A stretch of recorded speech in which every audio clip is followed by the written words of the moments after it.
Militer Rusia merilis rekaman kompilasi yang memperlihatkan dahsyatnya serangan yang sukses menghancur-leburkan pertahanan angkatan bersenjata Ukraina. Rekamannya diunggah di Telegram pada Kamis 2 Mei 2024.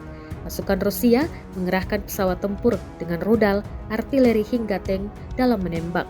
Bangunan tinggi yang dihuni dan dijadikan markas sementara militer Ukraina juga disikat habis. Tank-tank tampak menembak secara brutal, meluluh lantakkan benteng Ukraina. Ledakan tampak jelas dalam rekaman drone Rusia. Diketahui pula perang Rusia-Ukraina memasuki hari ke-780 pada Jumat 2 Mei 2024, ditandai dengan memburuknya situasi di garis depan menurut Panglima Pasukan Kiev. Sementara itu Rusia juga unggul, jumlah personel dan persenjataan terus merangsek masuk ke garis pertahanan Ukraina.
Download Tribun X sekarang, menghadirkan lokal menjadi Indonesia.